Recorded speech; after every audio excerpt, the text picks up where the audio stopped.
Hello, welcome to Web of Stories. My name is Melinda and I am here with my weekly reading vlog. As usual, I will have the vlog and then afterwards I will come back with like a little entry for today and then I'll talk about the books that I have read and am reading. So let's get into the vlog and I'll see Let's get into the vlog and I'll see you in a few minutes. Good afternoon. It's Saturday, June 8th. I'm having kind of a bookish day. I had my book club this morning where we talked about The Women with Silver Wings. I was not alone in my feelings about this book. So that was kind of validating. Then the kids and I went to Powell's and then to ice cream because you got to do the two of them. I came home and I had an order from Blackwell's came in. I'm going to do in a separate vlog entry. I'll just go through what I got. And then I just had some reading time where I finished off How to Be a Tudor. Ended with Tudor sex. That's a good way to end. And then I listened to a bit of the Scarlet Letter. The female narrator is much better than the Sheldon Cooper clone. And now I'm going to read some more of The Girl's Last Cry, which I'm going to kind of push through, I think. I'm enjoying it. It's a well-done mystery, very suspenseful. I'm having some trouble with the subject matter, which is not a fault of the book. That's a connection thing. It's just, it's a lot of kids, like teenagers committing suicide, and that's hard to read. But the mystery itself is really good, and I am invested in it. So I think I'm going to push through and finish it as quickly as I can. And I do want to get it done before the pub date. This pub's on Monday, which is weird, but oh well, whatever. Okay, talk to you. Wait, it's Monday? Is that the day? No, Tuesday, the 11th. That's right. It's Tuesday. I hopefully will have my review video up on that on Tuesday. Hello, it is Sunday, July 9th. I always have to check the date. Just got back from church. I did not get a chance to do the book haul yesterday because my husband came home and it was just loud. So I thought I will just do it today when I have makeup on. I'm about to do film a video after this, which is one of the reasons why I made up. The other reason is because I actually left the house and had to look presentable. But anyway, as I said, I went to Powell's yesterday with the kids and I picked up a few things and then I got an order in from Blackwell's. I just wanted to go through it really quickly. I'm not going to do a standalone video for it because it's not that interesting, but we'll show you what it is and why my TBR count keeps going up no matter how hard I try to get it to go down because it's not working. The first book I got does not count towards my TBR. I'll explain why. So we have auto buy authors. Well, I have a double buy author. There is an author whose books I buy electronically the day they come out, or I pre-order them so I get the electronic copy as soon as it comes out because I can't wait. And I do read it that day. And then when the book comes out in paperback, I buy it again. So you are welcome, Louise Penny. This is the latest in the Armand Gamache series. I always called it Gamache, but then I heard an interview with Louise Penny and she says Gamache, so Gamache series. This is actually also my favorite of the series. So far it is dark and it is disturbing, but I still liked it. Yeah, so this has just come out in paperback, so I had to go get my paperback copy, even though I read it the day it came out. But it's got to match all the other ones on my shelf. So this one does not count towards my TBR. The rest all count on my TBR. So let's start with my Blackwell's order. Wait, it wasn't Blackwell's. Now we're going to start with my Powell's. I've got a mix up here. That goes there. I have piles here trying to keep myself organized and they were mixed up. So I got A World of Curiosity at Powell's. And then I went, I'll link it down below. And I'll put it, because I don't know how if I'm going to put other cards in. So I'm not going to put a card. We'll just link it down below. Willow at Books and Bow did a recommendation of 3 horror novels and they all sounded fantastic to me. And I'm like, I'm going to go buy one.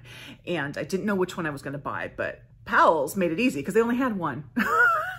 And they had Hex by Thomas Olde Huvelt. It's a Dutch author. So this is translated from the Dutch. The author is Dutch, but it's set in New York, which I think that's always interesting. I have another book that's like, that I haven't read yet, but it's on my Kobo. In fact, it's kind of on my to be read part of my Kobo. That's like a Western, but it's written by someone who's Swedish, so, or Norwegian or something. Those are always really interesting to read, but this is a witch story. It's the only one they had. So the other 2 were The Whistling and The Gingerbread Men, plural. And I thought, well, if Palace doesn't have them, they probably aren't available in the United States. The Whistling, is that the one that was called? That one is not available in the US. So I said I was only gonna buy one. I came home. I ordered that one from Blackwell, so I'll get that in a couple weeks. And then the Gingerbread Men, I ordered, I put in an order at bookshop.org. So that one's coming too. So I actually ended up getting all three, but I really only have one right now. So there's that. And then off the sale shelves, I got The Sisters Brothers. I've heard a lot of good things about this book. The author is a local author, and I'm having a lot of luck with Portland and Oregon authors. So I thought, I'm gonna read this. This was my impulse buy. And then I had my Blackwell's order. So it always takes like 2 to 3 weeks for something to come from Blackwell's, but that's okay because the prices are fantastic. Case in point, I have finally been convinced to read Demon Copperhead, but I am not going to wait for months to get it from the library, and I'm not going to pay $35 for hardcover, but I got this for $11.21, and it's a paperback from Blackwell's. So this is the English copy, the British copy from Faber, $11.21. There you go. I actually, I don't know if I prefer paperbacks or not, but they're handy. I can't get around that. So I'm happy to have this on paperback. I don't know when I'm going to read it. It's not going to be this month, but at some point soon, I am going to be reading Demon Copperhead. So the rest of the books, it's not really that interesting, but I wanted to get the Mary Westmacott novels. Now, if you don't know what those are, Agatha Christie wrote 6 novels. Actually, I think she wrote 7. Maybe I'm missing one. I have 6 here. I think maybe she wrote 7. I'll have to check on that. Under the pen name Mary Westmacott. They are, I think they're more like romances or like women's fiction. Sorry if you hear a noise. My son's making weird noises.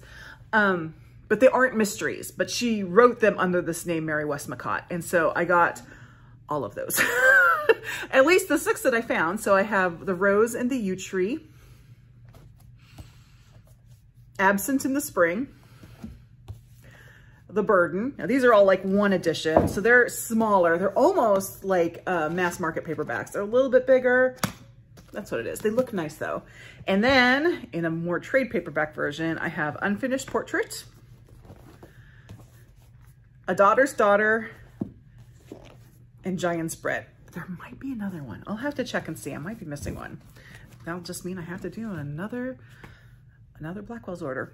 Anyway, I haven't been able to find good copies of these from a US publisher.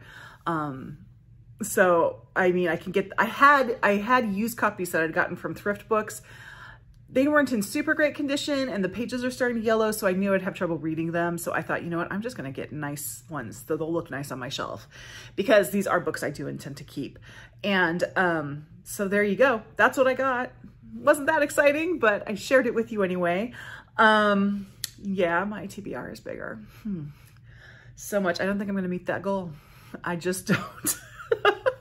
unless I start reading a lot of my own books, which, yes, I'm doing that, but the pace has to pick up to make up for what I'm buying. You know how that goes. Part of me says I should just like not care, but that's how I get myself into trouble. Anyway, that's what I got from that. Today, I'm going to do a review video because last night I finished The Girl's Last Cry, which is the 2nd book in the Lexi Bennett series. It was good. I enjoyed it. Video will already be out by the time you see this because it actually is published on Tuesday. Again, after dinner, thought I'd sit down and read for like an hour. 3 hours later, I was done with the book. So actually it wasn't 3 hours because I'd read quite a bit that day. So it was probably like an hour and a half, but I finished the book. I actually didn't expect to finish it last night, but that's okay because I have other stuff I need to kind of get done. I can get back to the Cartographers now. Yeah, so that's what's going on with me. So I need to go record it. So you will see me again, but earlier. So you would have already seen me. Weird YouTube timing, but I'm going to go tape now. So adios. Hello, it's Monday, June 10th. I did not have coffee this morning. I thought I would be fine, and I am not. I was upstairs on my bed trying to read. Now, I'm on my bed was part of the problem. The reason I was on my bed trying to read is that's the only quiet place in this house, and even that wasn't that quiet. I kept falling asleep. So I thought, oh, well, I'll just come down and I'll like sit at a table, like just sit straight at a table and read while dinner cooks. But you can hear television going because, as I said, my house is not quiet. So, and by the way, I'm reading this right now. I'm reading like a bunch of books, but this was the one that I was reading when I kept falling asleep. So I did get a cookbook. Oh, and by the way, this is the second time I've taped this because the first one was such a cluster that I had to start over because I was tired. Anyway, back to that. I know I'm not going to have coffee now because it's like dinner time and I do want to sleep tonight, but tomorrow, let me tell you, tomorrow there will be coffee. I'm looking through a cookbook I just got today. My second TikTok cookbook. I'm not a big book talk person, but apparently I like book talk or cookbook talk. I don't know. Baking yesteryear. I don't know if you watch B. Dylan Hollis on TikTok, but he is very fun and he does old recipes and some of them are good and some of them are not. And this one has all these like really classic, I'm looking for a specific recipe here, which is why I'm looking down and not up at you. He has a lot of these really classic recipes that I know because my mother was from the Midwest and mid-century Midwestern cook I kind of grew up with, but he has recipes for things like scotcheroos and election cake and Watergate cake. And there's also this one, candle salad. There's also a section in the back for the absolute worst recipes he had that had like the spaghetti-o and hot dog ring and jelly meatloaf. Obviously, we will not be making those. But anyway, I thought that'd be a fun cookbook. The other cookbook I have, sorry, moving my hand around. The other cookbook I have, which I do really like, is the Tasting History cookbook. I haven't made anything out of that one yet, but I do want to make the Farts of Portnall to go with the whole Shakespeare thing, although I am not making it with ground mutton because mutton is a step too far into the past for me. I'll probably do it with pork, but at some point I will make those and watch Shakespeare because you're supposed to eat, eat those while you're watching Shakespeare. And then, yes, they are called the Farts of Portugal, I think. The Portugal part I'm not sure about, but the farts part I am. So at some point I'll make those. Anyhow, so I now have like two. I just need that Midwestern mom to do a cookbook of Minnesota salads that aren't really salads. And then I'll have like a whole like three. I think 3 is a collection of TikTok cookbooks. There you go. Anyway, I am just getting silly now because I'm tired. So I'm going to like maybe put my noise canceling AirPods in and see if I can read while dinner's cooking. I don't know. We'll see what happens. Such is my life. Hello from my car. It's Tuesday, July 11th.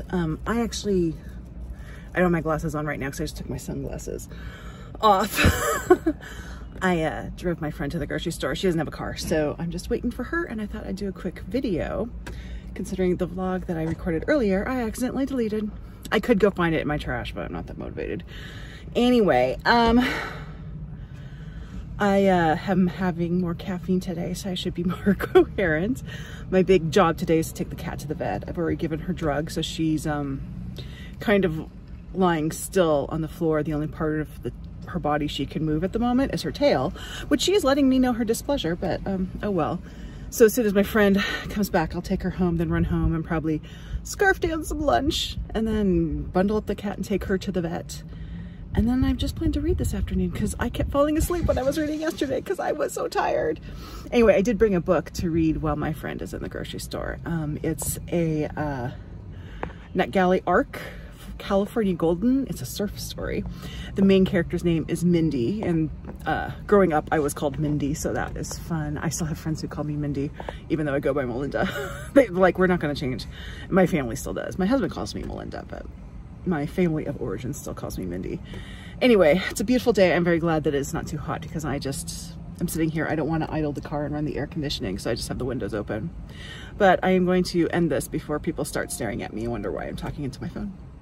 It's Tuesday night, or what night? It's Tuesday night. I gotta think about that. The light's kind of weird here, but I just want to share this. So I'm reading Murder on the Orient Express, and I'm having a weird, it's just weird to me, in all the prose that I have read thus far. There's, I don't want to say action so much, but there's movement. You know, Poirot goes and he investigates things, and he goes and he does things, and he might set little traps, and you get to see how people interact and all that. this book so far, and I'm pretty far into it. It's fair. I'm pretty far into it. It's mostly him just interviewing people. Like, I mean, this is like one of her best known mysteries, and I'm kind of feeling really underwhelmed by it. I think I would be feeling even more underwhelmed if I didn't already know the story, because I have seen, I've seen the Brana adaptation of it. But this is, compared to the other prose I've read, this one's kind of boring. Maybe I'm wrong. We'll see. That's just my, that's what I feel like. Maybe I'm a bad Christie fan, but there you go. Hello, it's Wednesday, July 12th. I'm in the parking lot of my library. I just want to show you my haul because this is a special haul. So first I have the items that I had on hold, which are just 3. So I finally got the DVD of Jonathan Strange and Mr. Norrell. And finally,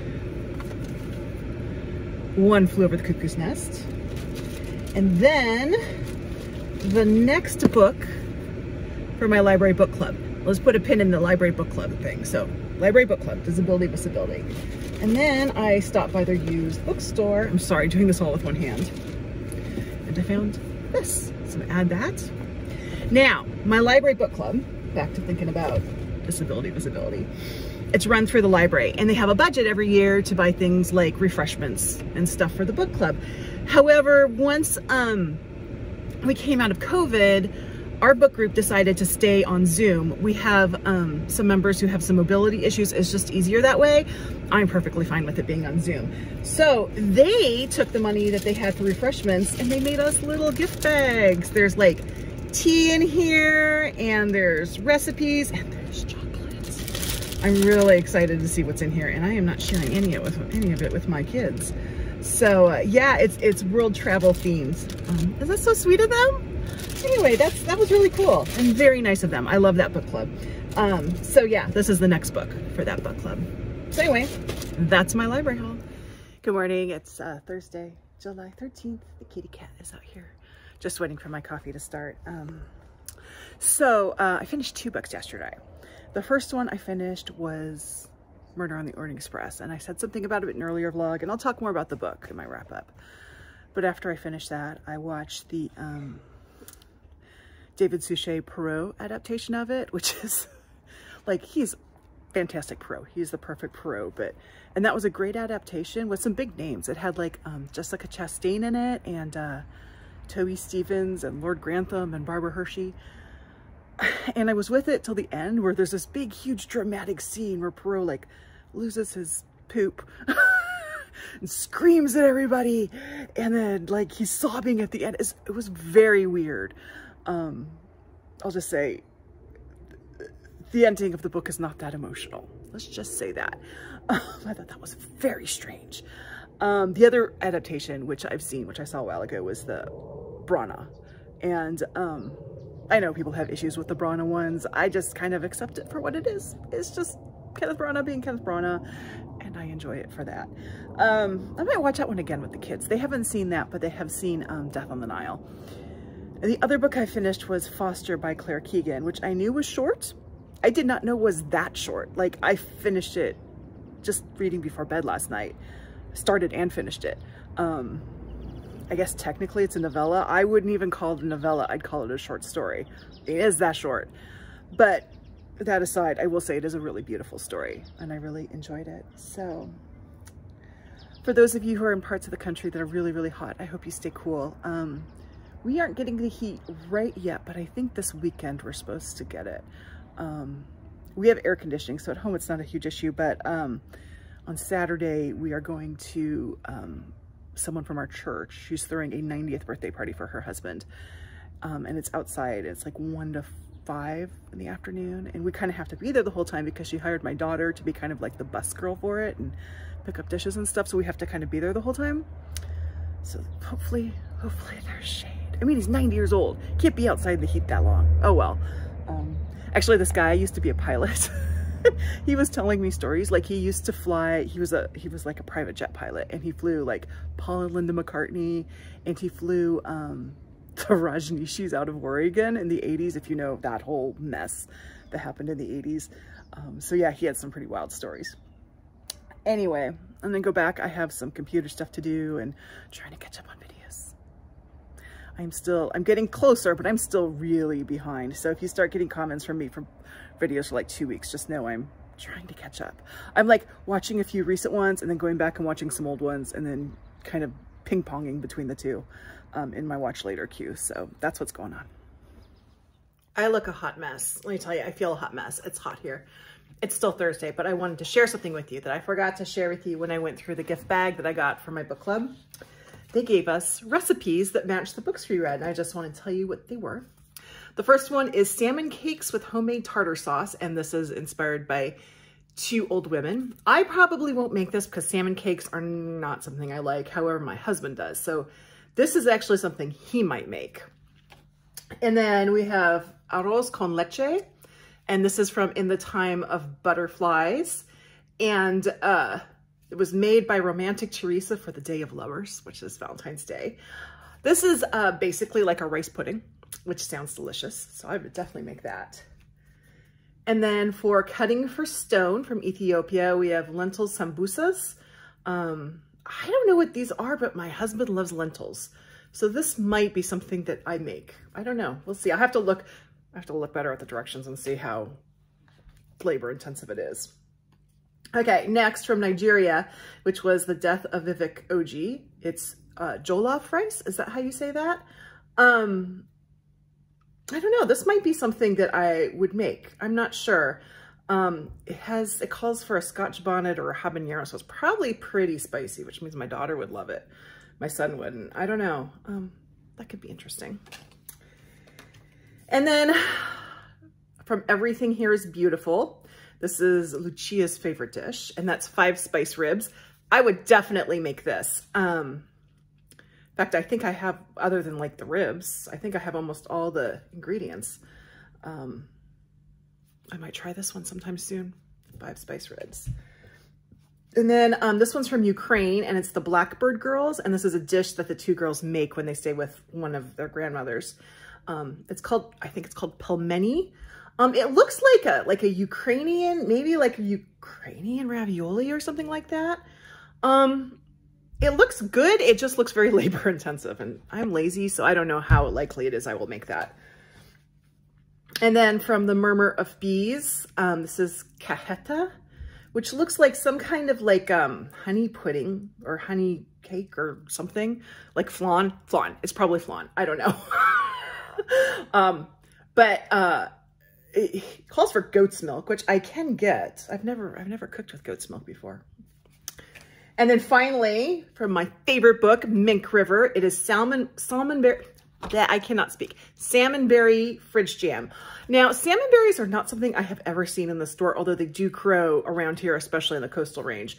And my husband can pick them. My husband can identify them and pick them and all that.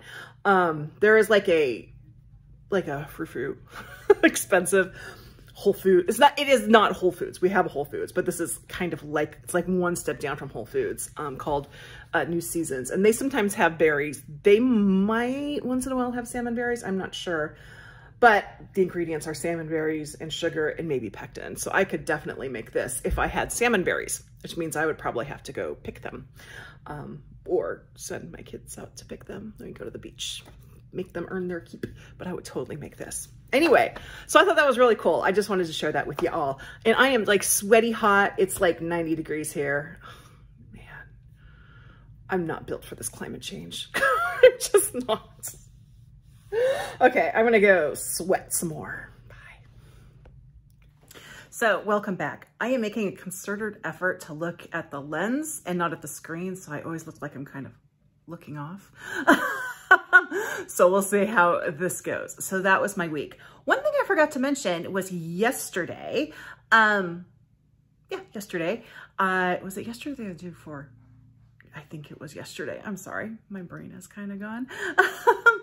I did like a discussion with the book hoogers on the Scarlet Letter. I'm still in the middle of my audio reread, but that's fine because I've read this book so many times. I can tell you everything. I can discuss it at the drop of a hat, but that was really fun. So they're doing Scarlet Summer. And so July, they're focusing on the Scarlet Letter.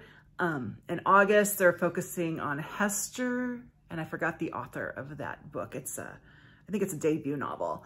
And then in September, they're focusing on Alice Hoffman's new book, which is The Invisible Hour, and it is somehow related to the Scarlet Letter. And I love the Scarlet Letter, so I am all here for this. So that was awesome. That was like a fun bookish thing. As for life here, it is hot. Actually, it's not that hot. It's like 79 degrees. Oh, is that right? It's 79 degrees here right now, but I'm complaining about it. It is going to be hot later in the day.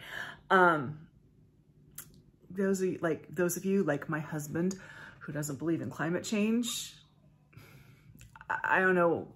There's no hope for you, because I don't know what other proof there can be at this point. It's just going to keep getting hotter and hotter and hotter until someone does something about it.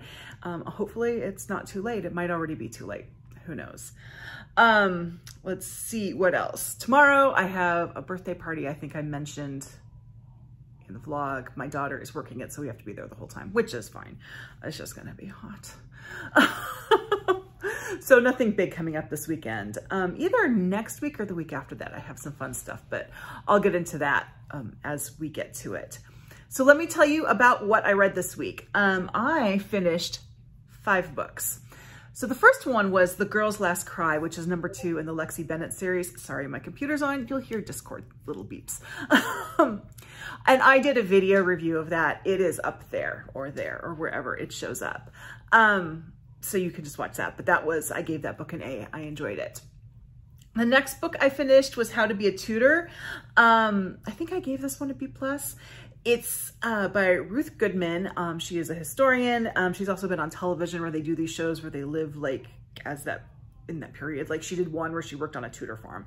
And it was like of dawn to dusk account of what life would be like as a Tudor. And it was really interesting. And I learned some things that I didn't know. It ended with Tudor sex, which is great. That was interesting.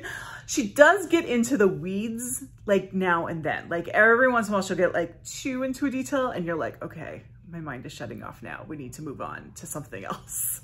But other than that, it was a good book and I quite enjoyed it. And then the next book I read was The Cartographers, which, as I told you, my brother recommended it. It's the only time he's recommended it. Let me rephrase that. It's the first time he's recommended a book to me, so I really had to love it. And I did. I fall into the camp of really enjoying this book.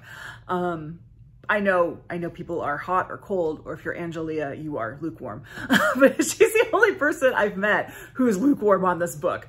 But I fell into the loving it camp. I thought it was just a really unique premise. It kept me guessing. At the end, my heart was going. Like I had to read to see what was going to happen. And I love it when books do that. I didn't actually expect it from this book. And I just thought it was great fun. And I told my brother and he recommended, actually, I don't know if he gave me a recommendation. He mentioned he saw a review of a new biography of James Garfield. James Garfield is a subject of a book that we did both read, that we both enjoyed. It wasn't a recommendation either way. It just happened that we both enjoyed it. And that's Destiny of the Republic by Candice Millard. But he mentioned there's a new James Garfield biography out that he wrote a review of, or he didn't write, he read a review of that looked good. So I don't know if that's really a recommendation since he hasn't read it, but I am going to look for that. So anyway, The Cartographers was a hit for me. I fall into Camp A on that one. So yay, and I'm relieved. And then, I talked about this one a bit on this video, is Murder on the Orient Express. My book's in the other room. I forgot to get it, so we'll put a picture up, whichever side it works best on. So I get why this is famous because the device in it is very unique. And it's a device that's been emulated a lot. Like people use that over and over again. I have read it like in the last year. I started a new mystery series. I'm not going to mention which one because it would totally be a spoiler, but the first book is basically a retelling of Murder on the Orient Express. And it's a very inventive and it's a very clever device. It's great. And I understand why the adaptations of it are good because it has a lot of opportunity for acting. And I personally don't hate the Kenneth Branagh. I know you're supposed to hate the Kenneth Branagh version if you're a Christie fan. I don't. You know what? It's Kenneth Branagh. It's fun. It's like, if I can watch a Marvel movie and enjoy it, I can watch a Kenneth Branagh Christie movie and enjoy it. It's fine. It's not art. It's fine. It's entertaining. But I watched and as I said in my vlog, I watched the Poirot episode. So the series of Poirot, what it looks like happened, like it was run by the BBC for a long time and then it stopped.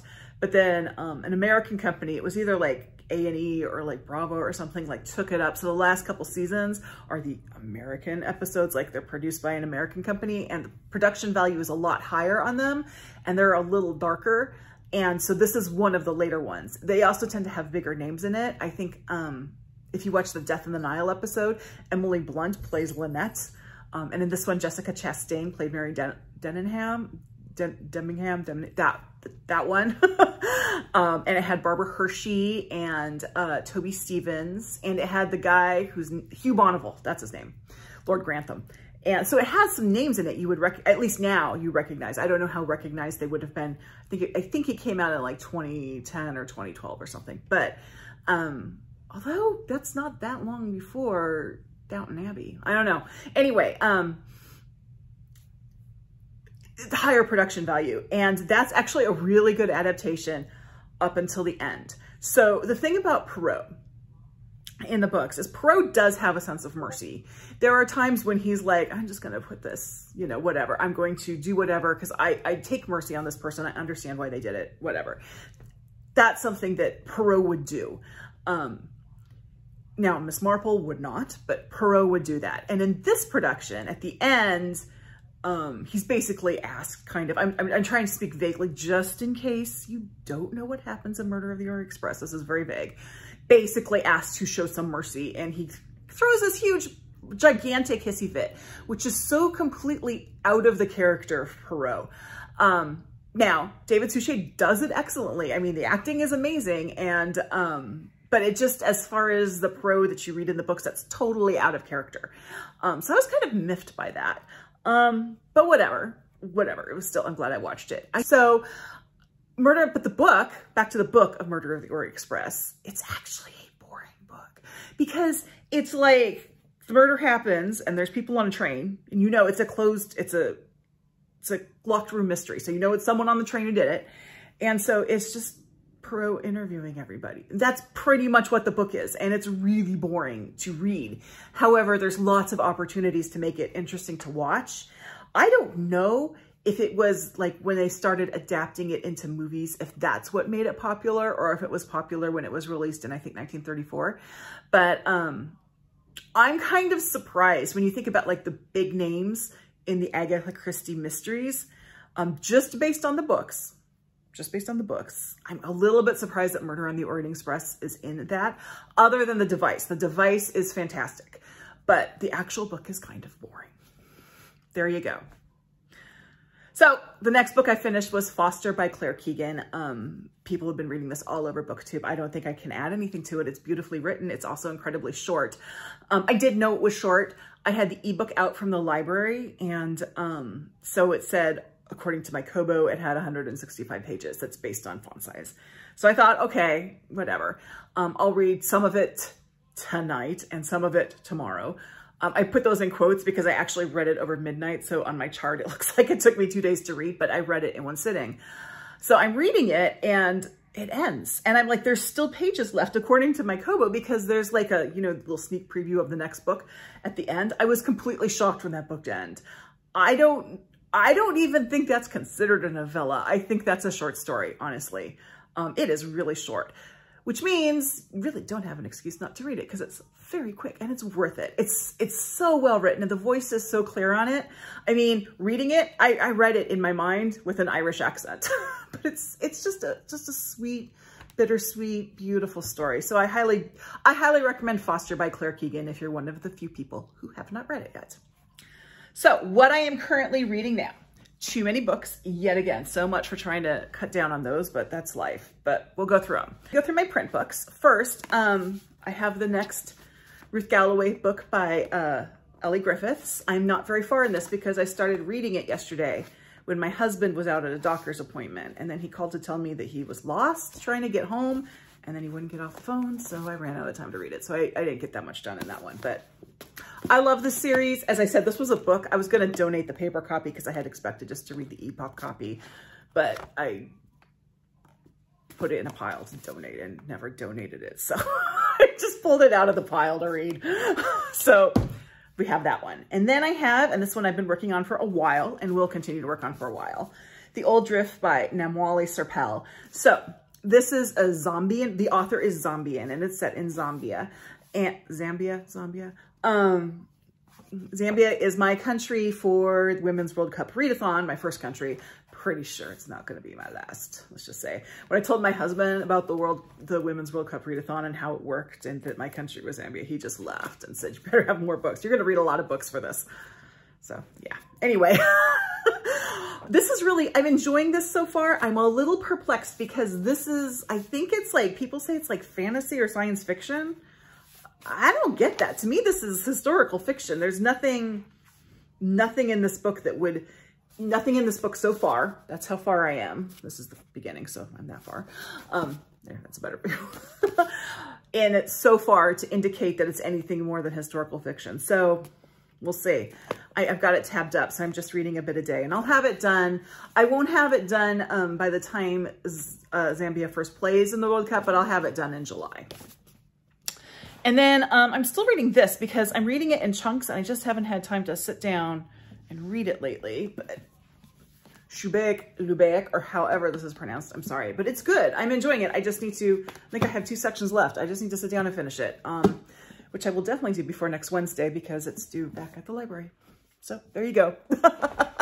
And then finally in print, you saw this earlier in the vlog, but I have Disability Visibility, all tabbed up per essays, which is why this book won't close. But I'm basically just, the essays are nice and short and I just kind of read like 4 or 5 a day, just in random points. I never read more than 1 at a time, but I kind of read them random points throughout the day. So I'll get through this well before my book club. I'm going to have to try and see if I can renew it so I still have a copy when my book club meets, because I think I am going to want to refer back to it, but we'll see. So now I have 2 ebooks going. The first one is Beyond That, The Sea by Laura Spence-Ash. This is from the library. World War II fiction. I'm tired of World War II fiction, and yet I'm reading this book, and I'm freaking loving it. This one's got me in the feels, and I'm not that far into it. So it's about, in England, Beatrix's parents. They live in London. They have decided, I think she's an only child, they have decided to send her to America for the war because they don't feel that she is safe, not just in London, but in England. I think there's an option that they could send her to relatives in the country, but her father doesn't even think that would be safe for her. So they send her through some program to the United States, and she ends up with a family in the Boston area who is well off. The father is like, he's a headmaster of a school, I think, and the mother's old money Mayflower lady. So, and this is usually when you hear stories about this, they're like horrible families that they're set with. No, she's with like the best family. There's 2 boys and they love her and the parents love her. She actually has Beatrix has a better relationship with the father of that family than the boys seem to have. Not that they have a bad relationship, but the father's able to relate to her better. So now I'm not that far into it, but she's really kind of dealing with, you know, at first when she got there, she's homesick because she misses her parents, and her parents she's mad at her mother for sending her. She thinks her mother sent her, when actually her mother didn't want to send her. Her father sent her, was the one who really kind of pushed to send her. But she's dealing with conflicting feelings there between missing them and being angry that they sent her. That's how she started. But now she's kind of realizing, hey, these people really care for me. I have a good life here. I have, you know, and it's not that I don't love my parents, but life is better here. I do know just from the synopsis that the war ends. I mean, and obviously from history, I know the war ends. I know that happened, but I do know that she goes home after that. And then there's like more, you know, dealing with going back after this. So we'll see how it goes. But this book is getting me in the feels, especially it's narrated through all the characters, because in the information age, apparently we have to know what's going on through everybody's head. That was something that came up in our Scarlet Letter discussion. And they said, you know, what would the Scarlet Letter be like if it was written today. And we're like, well, everyone would have a chapter. Like, you know what was going on in everybody's head, because everyone would have, you'd have to know what everybody was thinking. But anyway, every character in this book gets a chapter. And it's the mother, her mother, Millie, who's just breaking my heart because her child, who she loves, she misses horribly. And I get that as a parent. So that one's got me in the feels. And then the next book I am reading electronically is a NetGalley arc of California Golden by Melanie Benjamin. I think I know I talked about it in my vlog. Can't remember if I talked about it last week. But this is a surfer book. I am enjoying this. I'm enjoying it. This is not really a particular time period that interests me, although I picked it up because I wanted to read something by Melanie Benjamin. I don't think I have. And it's well written. It's a lot of sister relations. My issue, and this is not an issue with the book, because I think this is just the way the story is. It's not an issue with the book, but the mother of these two, well, both parents actually, but the mother especially is just a horrible person. I'm so angry with the mother in this book because she just doesn't care about her kids. It all starts because like these girls don't even, it's not that they want to be surfers, but their mother's a surfer, and they come up with a plan that they have to learn to be surfers so that their mother won't leave them again, because their mother left them at one point to go surf. And their father didn't want to be a single parent, apparently, so left them with his alcoholic mother. And then their mother, yeah. So the mother's very, very, very selfish. And the father is, I think, in his own way, he's selfish, unable to cope, whatever. So I do feel for these two main characters because of that. One of the girls becomes basically a surfing icon. That's the one called Mindy. As I said in my thing, that's what I grew up being called. That's what my family of origin still calls me. And I have friends that still call me Mindy. So that's kind of and the other one, Ginger, which is like the most 1960s name ever. She gets in sort of to the counterculture and things like that. And it's hard for me to read her part because she seems like just such a lost soul. So I'm having feelings with this book, not feelings that are bad. The book is evoking feelings, which is a good thing.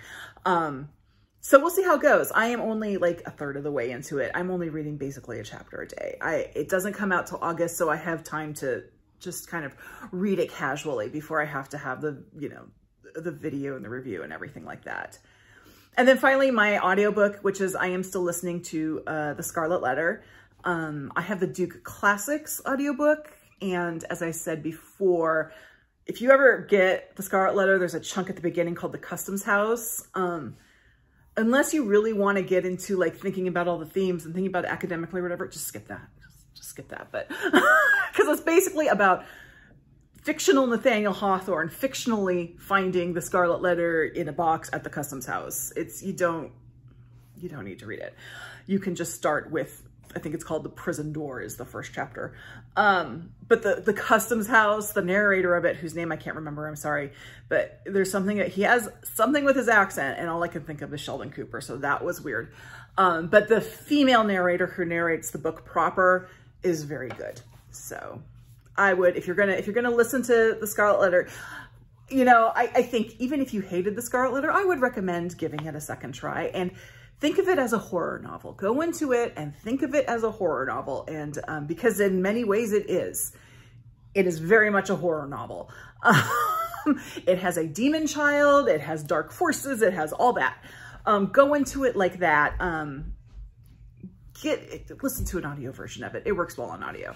So anyway, my son is getting antsy. I am getting hungry for lunch, so I'm going to end this now. If you made it through this week and my babbling, please give me a thumbs up and subscribe to my channel if you haven't already. I would really appreciate that. And I'll see you in the next video. Thank you.